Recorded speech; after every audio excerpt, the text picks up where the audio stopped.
Angel. Babalik ka ng hirap mo.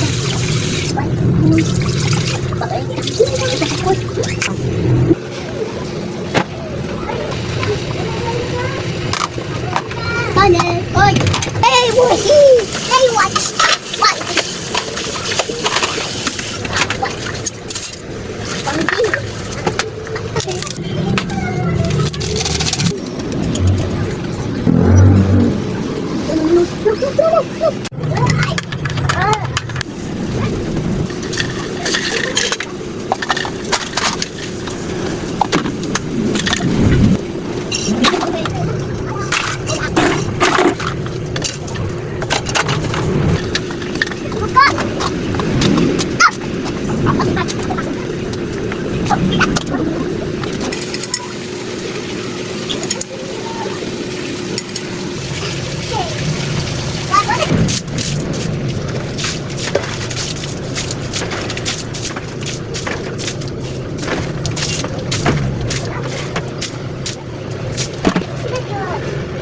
Hapon na naman, kaya busy na naman ang mare nyo. Pag nga ganitong mga hapon mga mare, oras na ng lulutuan. Dahil darating na nga yung mister natin na galing sa trabaho. Dapat mga mare, kailangan pagdating nila ay kakain na lang sila. Dahil galing sila sa maghapong pagtatrabaho at sinisigurado ko pagod na pagod sila. Lalong-lalo na sa biyahe dahil napakainit na nga ngayon. At talaga namang nakakahapo yung init ng panahon. Kaya naman nung matapos kong magsalang ng sinaay ito, lumabas na nga ako para hanguin ang mga sinampay ko. Habang tulog nga kaninang tanghali yung mga anak ko ay sinamantala ko. Nilabhan ko na nga agad yung 2 araw na pinagdamitan naming mag-iina. Ay nako, parang kalalaba ko lang ng 1 araw. Pero heto't naglaban na naman ako. Pag may mga toddler ka nga talagang anak mga mare, talagang dadami yung labahin mo. Eh paano ba naman mayat maya nagbibihes na ang akala lang nila ay tinatapon lang yung pinagdadamitan nila. Anyways mga mare, heto na nga at natapos ko ng tiglupin. Nang dahil sa kada daldal ko, heto ipapasok ko na at lalagay ko ng mga salagayan. Hindi na nga pala ako magluluto ng ulam dahil nga may natira pa kaming ulam kaninang tanghali. Sabi ko nga sa inyo mga mare, matipid kami sa ulam.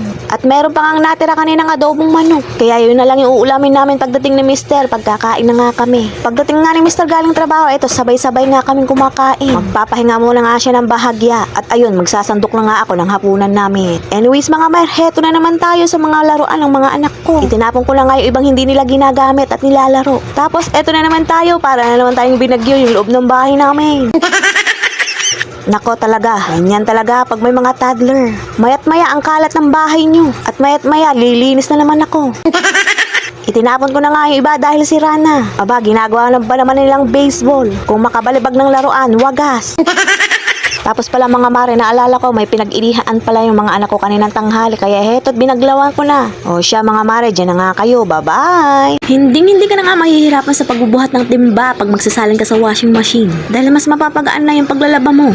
Dahil dito sa semi-automatic water pipe hose. Dahil napakahaba niya mga mare, nasa 3 meters ang haba niya. At kahit nasa malayo pa yung gripo niya papunta sa washing machine, ay kayang-kaya to at carry para maabot. Pagdating naman sa quality mga mare, plastic siya, magaan pero makapal.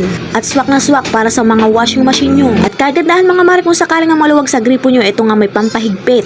Pipihitin mo lang mga mare yung kulay dilaw at pwede mo nang isuksok dito sa washing machine nyo. At kita nyo mga mare, ang layo na nga ng washing machine na abot pa rin ng 3 meters water pipe hose na to. Kaya kung gusto nyo mapagaan yung paglalaban yung mga mare, ilalagay ko na lang sa comment section yung link kung saan mabibili at bahala na nga kayong i-check out sa Yellow Basket. Huwag na nga kayo magpapahuli dahil nagkakaubusan na to. At sinisigurado kong mapapagana ng paglalaban nyo. Dahil hindi na ako nahihirapan sa paglalaban mga mare, ito at hinaango ko lang nga sa dryer.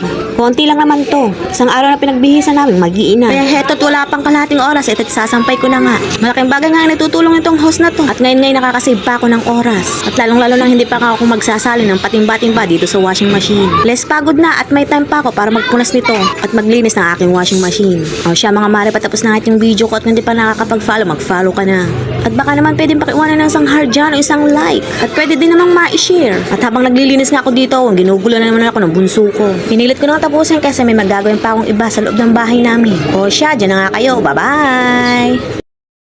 At dahil nga nadagdagan na naman tayo ng panibagong taon ngayong araw, pagkagising ko nga kahapon ng umaga, ay nagpray nga agad ako. Nagpasalamat nga ako at binigyan yung ulit ako ng panibagong taon. At kasabay nun ay nag-wish na nga rin ako mga mare. Pagkatapos pumunta na nga ako dito sa labas para maglaba. Yes mga mare, hindi nga alibay ang pagiging birthday para hindi gumawa dito sa loob ng bahay. Konti lang to mga mare dahil 1 araw nga lang to na pinagbihisan naming mag-iina. Napalaba nga lang ng 2 oras dahil na-promote ko nga yung host ng washing machine. Pagkatapos nililisan ko na nga ito ng mabuti. Dahil pag may alaga ka sa mga gamit gamit mo, magtatagal ang magtatagal yung mga gamit mo. Dahil parang tao din yan, kailangan alagaan para hindi masira. Hindi yung basta gamit ka na lang, tapos pagkatapos mong gamitin, iiwanan mo na lang ng basta-basta. Anyways nga mga mare, kahapon nga binigyan niya ako ng hipag ko na pangluto. Para nga daw sa birthday ko, para bukas nga daw ay may meriendahin kami. Fast forward na nga mga mare, heto na nga at maagat pala ngayon nakaluto na ako. At pagkaluto ko ay napa-thank you Lord na naman ako dahil sa simpleng bagay na to.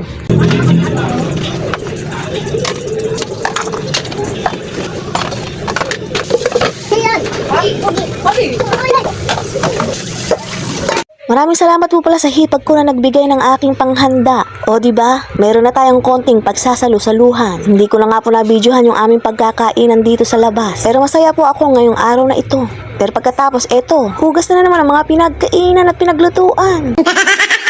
O siya mga mare, dyan na nga kayo. Bye-bye!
Babalik sa kamay dito.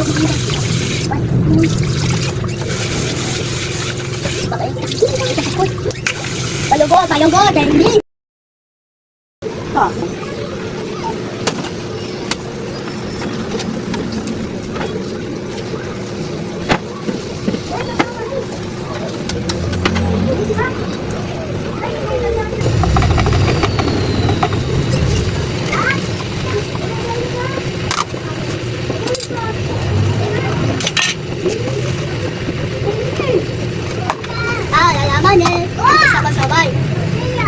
Sabay na ko, abe. Didi, uwing ni boy. Boses ko, like, Didi, amay uti. One ni mga kayo. Didi, boses. Abol, six-pack. Sila may guard-one. One, Didi, place out. Sila, tuwi. Ilaw, out, wasi. Ay, fish rice, what? By taman. Ilaw. Hey, what? What?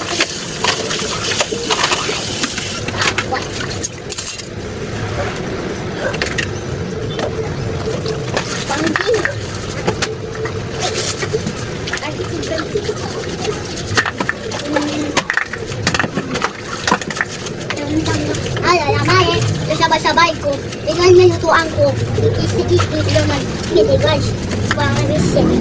Bye guys. Guys. Why?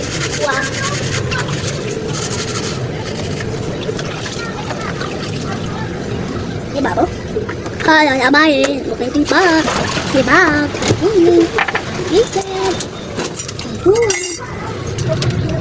Kape. Ito bang?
Kita mo, kita.